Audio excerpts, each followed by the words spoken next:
Entonces, hoy día voy a hacer una clase corta para darles tiempo para su lección. Vamos a revisar una parte o la parte inicial, o la parte, sí, la primera parte de control financiero, que recuerden que nosotros la mayor parte del curso se ha dedicado a planificación financiera en función de realizar un presupuesto, ¿no? Entonces, la siguiente parte tiene que ver con analizar cómo ese presupuesto eh, nos refleja una situación determinada de la empresa, si esa situación es conveniente o no, y luego también realizar ya en las siguientes clases cálculo de ciertas variaciones para justamente comparar lo que se está ejecutando versus lo que hemos planificado. ¿Ok?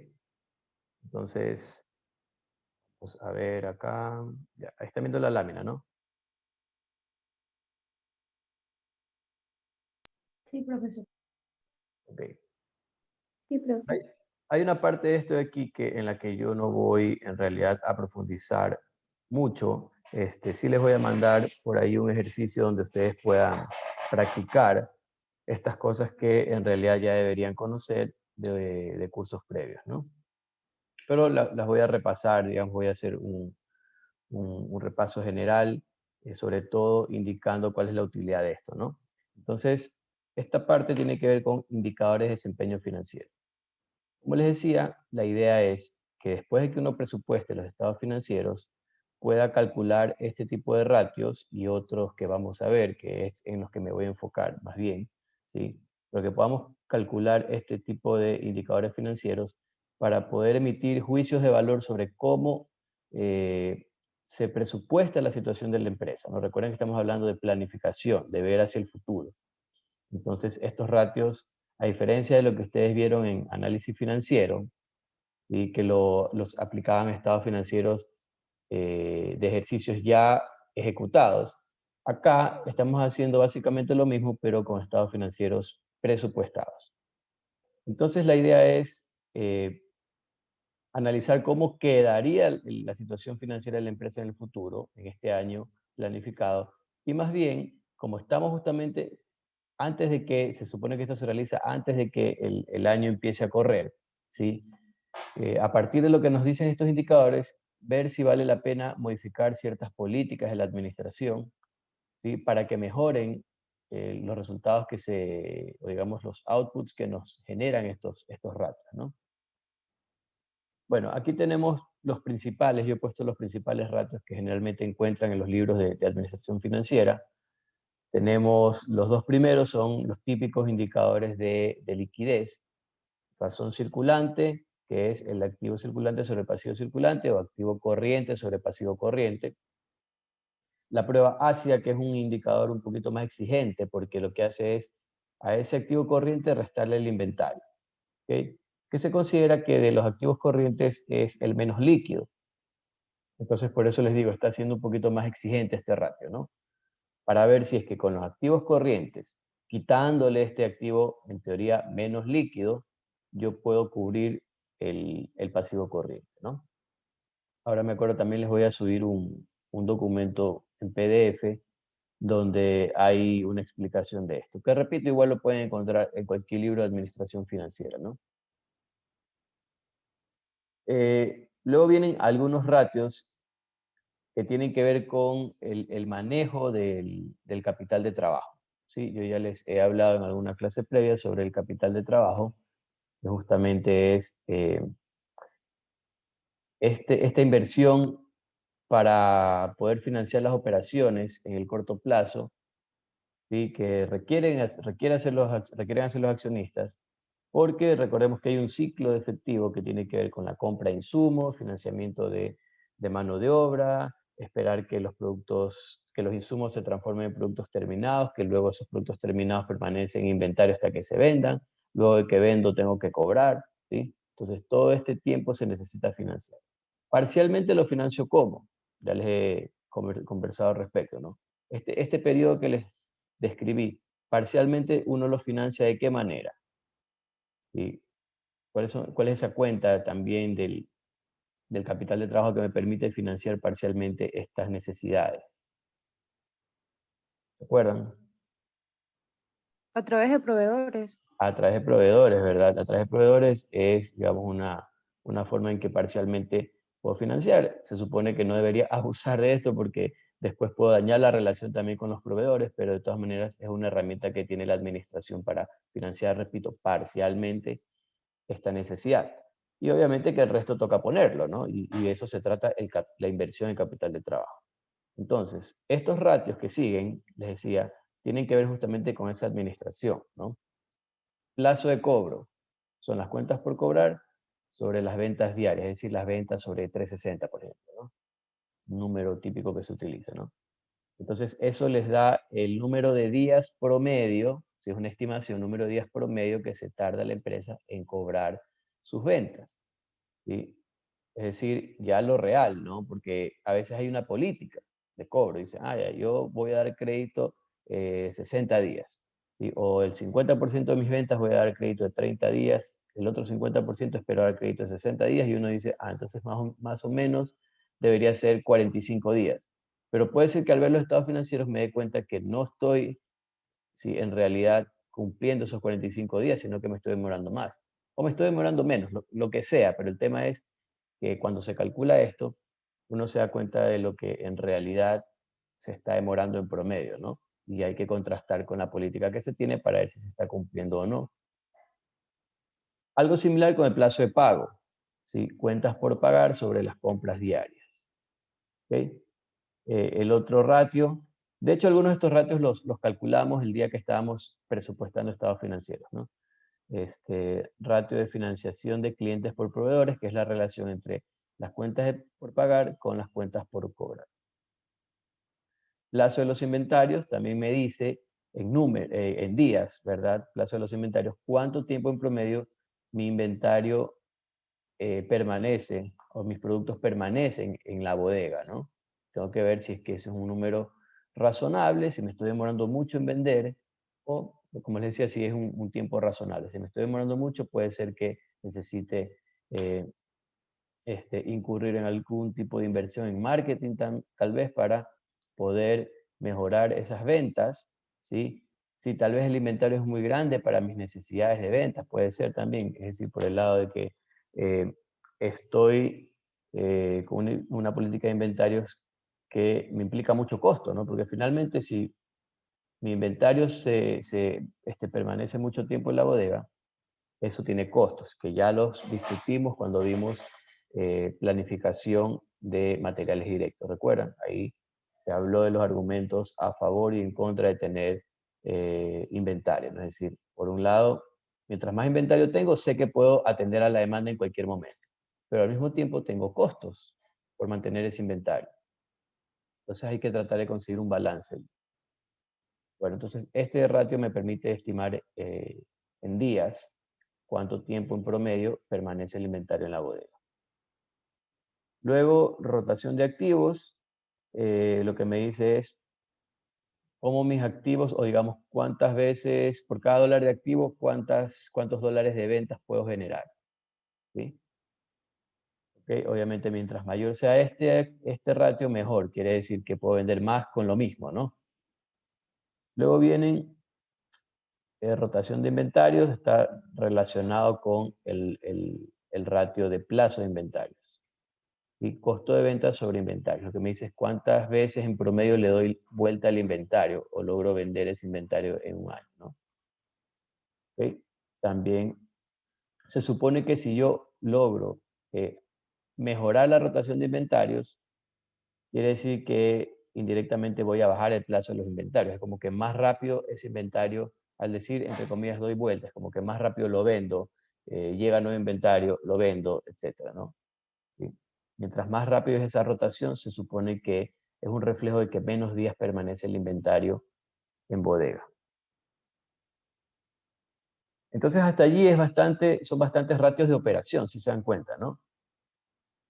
De cómo administro el capital de trabajo, qué tan bien soy en términos operativos con mis recursos. Y luego vienen los ratios de endeudamiento. El ratio de endeudamiento, digamos, típico, que es pasivo sobre activo.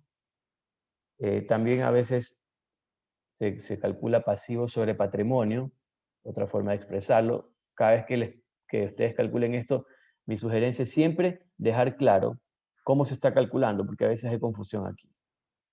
A mí me ha tocado leer, me hablan de endeudamiento y no sé si están hablando sobre el activo o sobre el patrimonio, ¿no? Entonces, al menos mi recomendación es siempre decir, cuando se hable de esto, cómo está calculado para que no haya confusión.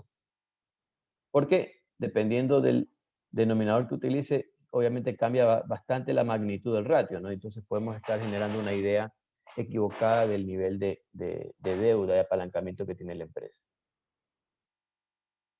Siguiente ratio se lo ha denominado calidad de la deuda, en el fondo bajo el supuesto de que es mejor tener endeudamiento a largo plazo que a corto plazo, porque a largo plazo supone que me da mayor respiro, entonces pasivo corriente sobre pasivo total. Mientras más grande es este ratio, se dice que hay menor calidad, ¿sí? Porque te aprieta más esa deuda, ¿no? Es decir, si la mayor cantidad de tu deuda es de corto plazo, eh, te genera más presión, ¿no? Más presión para poder cumplir con estas obligaciones. Cobertura de intereses, también un ratio de endeudamiento, es la utilidad antes de intereses impuestos sobre los intereses, es decir, cuántas veces puedo cubrir los intereses con la utilidad que está disponible para ese pago, ¿sí? Es decir, luego de cubrir costos y gastos, ¿sí? Me queda una utilidad, en otras palabras, disponible para pagar los intereses, para pagarle a los acreedores. Entonces, ¿cuántas veces puedo cubrir estos intereses con dicha utilidad? Mientras mayor sea ese ratio, significa que estoy mejor en términos de la presión que puedo soportar de los acreedores. Y el resto son ratios de rentabilidad. Utilidad sobre ventas, ¿sí? Utilidad sobre patrimonio. De ahí, esas dos primeras son con utilidad neta, ¿ya? De ahí el rendimiento del activo a veces se puede calcular utilidad antes de intereses impuestos. En otras palabras, es la utilidad que tengo antes de pagarle a los acreedores y obviamente a los accionistas, porque los accionistas son flujos residuales, pago al final, si me queda, ¿no? Si me queda utilidad, ¿sí? Son los dividendos, ¿verdad?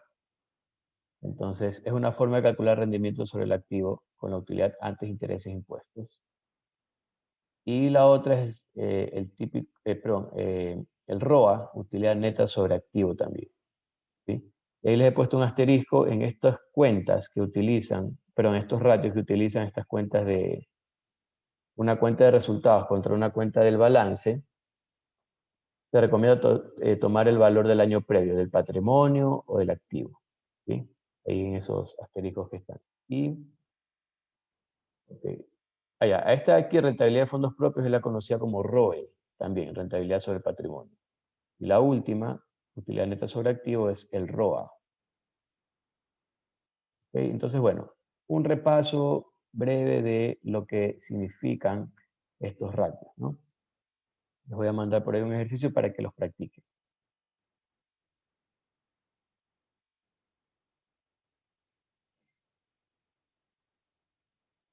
Entonces, ahora, este sí es un ratio que no suelen ver en los libros de administración financiera, es un ratio que se utiliza más para valoración de empresas y van a ver que va a estar relacionado con el siguiente indicador que voy a ver, que es el valor económico agregado, ¿ya? Entonces, es un ratio sobre valor, básicamente, sobre cómo agrega valor la empresa. Me permite analizar cómo agrega valor la empresa, cómo se espera que agregue valor la empresa en el tiempo. Entonces, se llama retorno sobre el capital invertido, ¿no? Tomo el EBIT, que es la utilidad operativa neta, que es la utilidad antes de intereses e impuestos por 1 menos T. Ya en otra lámina también está escrito así, ¿no? Entonces, EBIT, término gringo, ¿no? Utilidad antes de intereses e impuestos, ¿sí?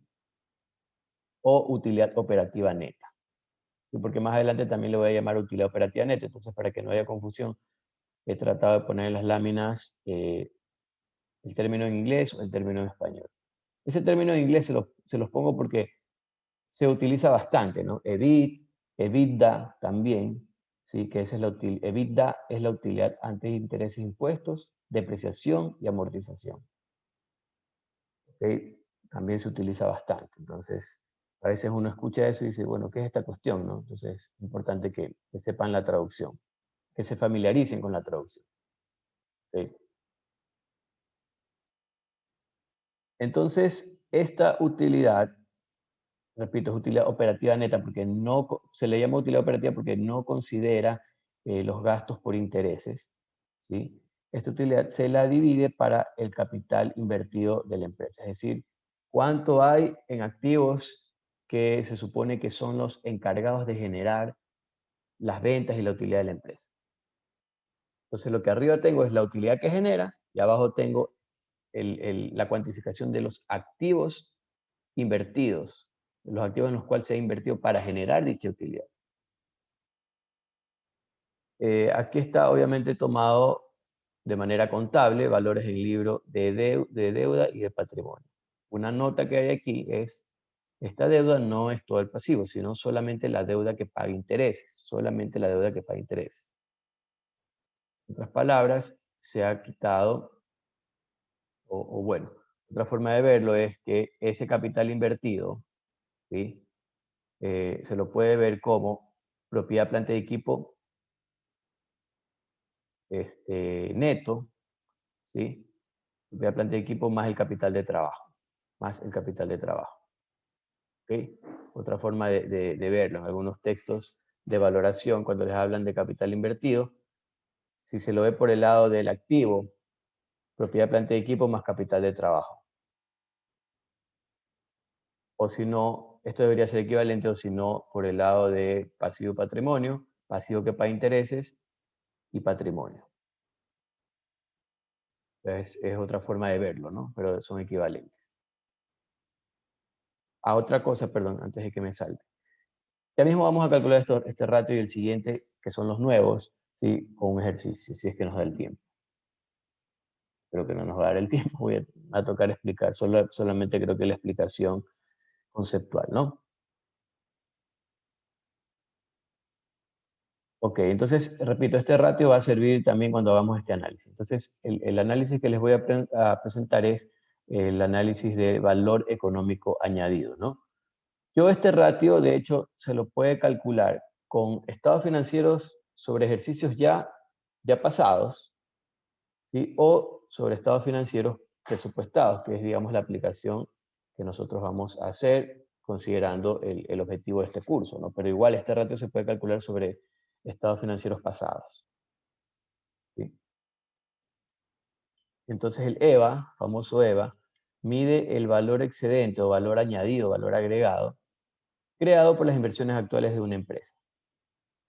Es una herramienta de gestión financiera porque permite identificar qué proyectos están creando valor y cuáles no. De hecho, a ver, cuando dice qué proyectos están creando valor y cuáles no, es porque yo también lo puedo calcular para proyectos, un proyecto específico.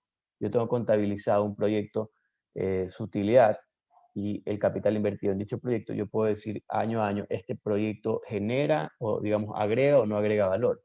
Y también lo puedo ver el EVA para toda la empresa, ¿no? Entonces, ¿cómo se calcula? ¿Sí? La utilidad operativa neta,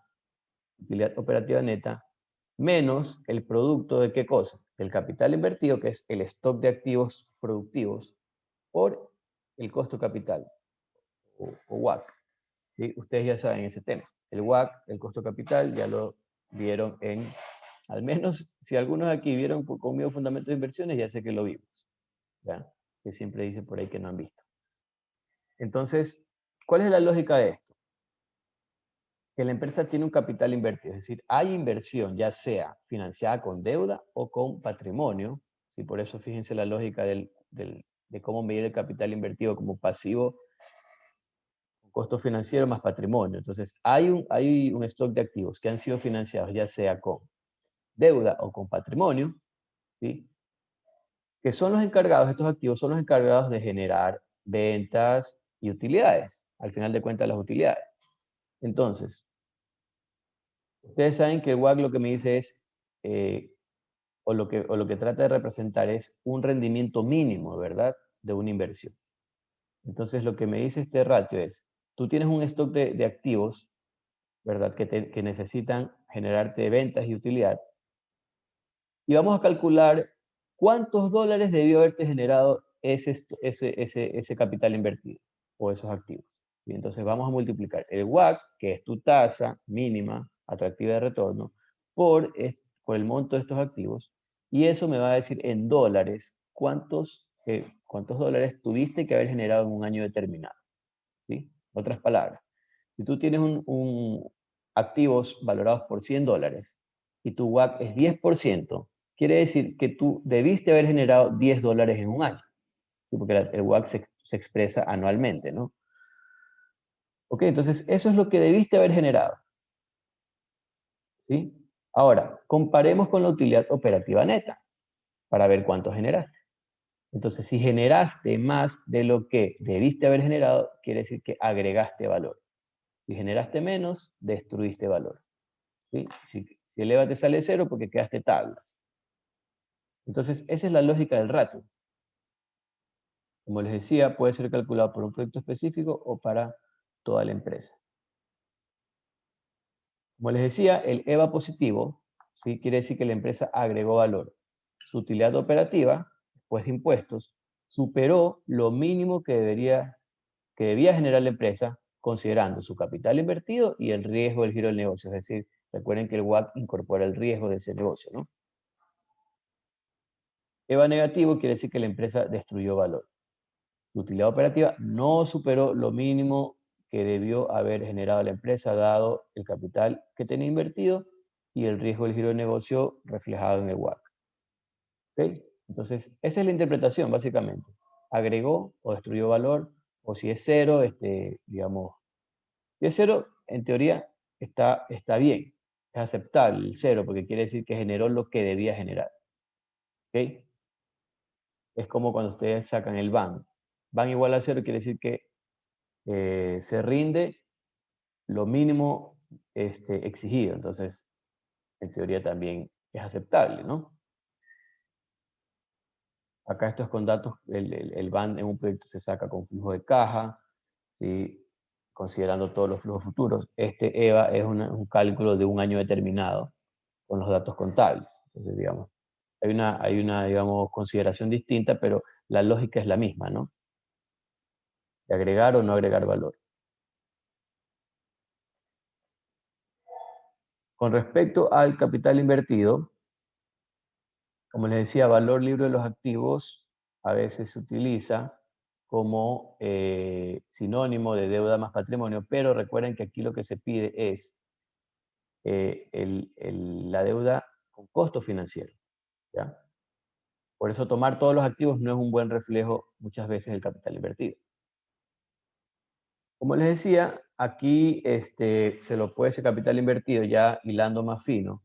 Por el lado del activo, yo puedo tener propiedad de planta y equipo neto, es decir, restada la depreciación acumulada, más capital de trabajo, que es activo corriente, menos pasivo corriente sin costo financiero.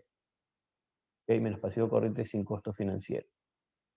Si hubiera un pasivo corriente que tiene costo financiero, que a veces encuentra en el balance, es decir, el tramo o la porción de corto plazo de un préstamo, por ejemplo, ¿sí? Eso no se resta, ¿ya? Porque eso, en otras palabras, si lo veo acá como dice por el lado de pasivo patrimonio, eso sí debería formar parte del capital invertido, ¿ya?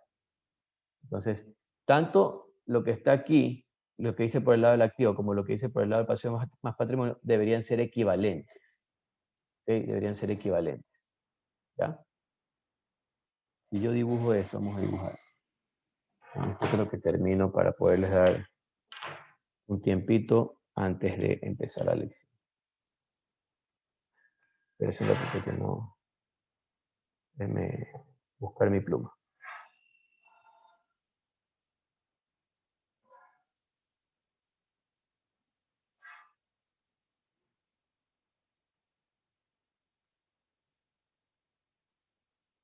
A ver, la idea es esta, ¿no? Vamos a ver, acuérdense que estoy con una pizarrita aquí electrónica, no es tan bueno aquí yo tengo aquí el balance, ¿no?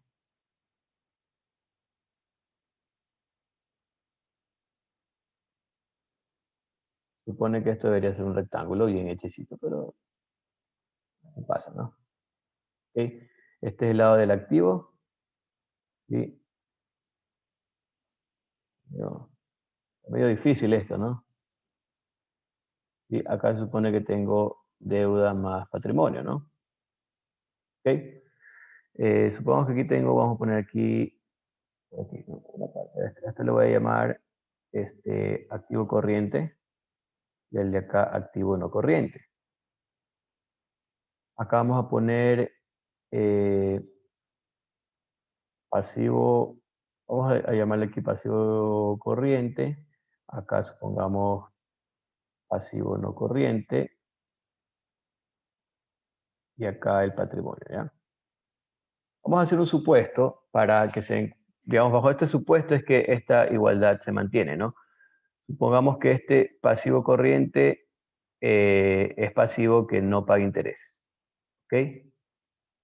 Supongamos que son proveedores, ¿no? Que cuentas por pagar a proveedores, paga interés, ¿sí? Y este sí paga intereses,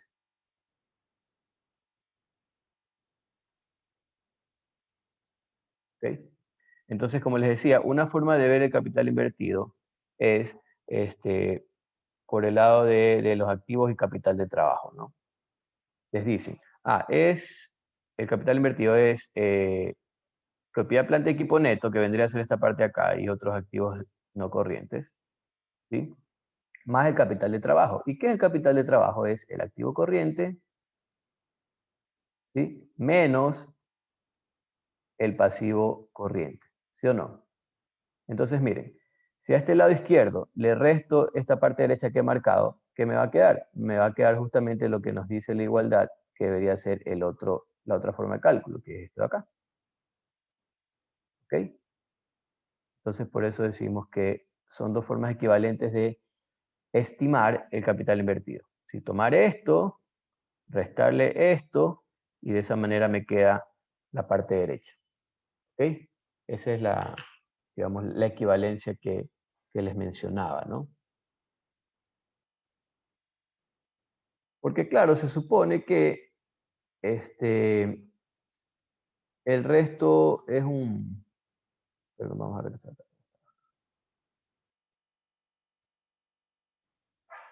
El resto está en forma de corto plazo, ¿no? Sí, de activos menos pasivos corrientes, ¿no? Entonces, ese es el famoso capital invertido, ¿ya? Un capital de más largo plazo. Esto todavía no lo voy a ver, esto de acá, estos ajustes los voy a ver luego, ¿no? ¿Sí? Ok, hasta ahí lo vamos a dejar. Ok, hasta ahí lo vamos a dejar. Después voy a continuar con el resto de inputs de este modelo, del EVA, y vamos a hacer un ejercicio que ya se los había subido allí, pero lo vamos a revisar la siguiente clase, ¿no? Todavía estamos bien con el cronograma. ¿Ok? Entonces, ahora es 9:50. En 10 minutos se les va a habilitar la lección en aula virtual. ¿Ok? Como siempre les voy a dar 50 minutos, que creo que está bien para el ejercicio. El ejercicio aparenta ser largo, pero no es tan largo. Y peor si ya han estudiado, debería ser rápido. Hay dos ejercicios, ¿no? Uno de costeo, ¿sí? Que obviamente tienen que hacer unos cálculos previos sobre GIF, ¿sí? Que terminamos, recuerden, de ver en el segundo parcial. Con eso hacen un costeo de un producto, hacen un presupuesto de utilidad bruta. Solo les voy a pedir presupuesto de utilidad bruta, no un estado de resultados completo. ¿Ok? Y ese va a ser un ejercicio, ¿sí? Que tiene, repito, combinado la última parte de GIF con costeo de producto y presupuesto de utilidad bruta. Ese es un ejercicio que vale 60 puntos. Está calificado sobre 100, ¿no? Y el otro ejercicio, que creo que es bastante sencillo también, es sobre presupuesto de capital. Calcular BAN y payback.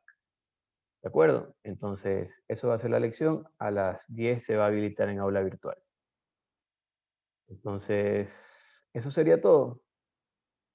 ¿Sí? Suerte entonces.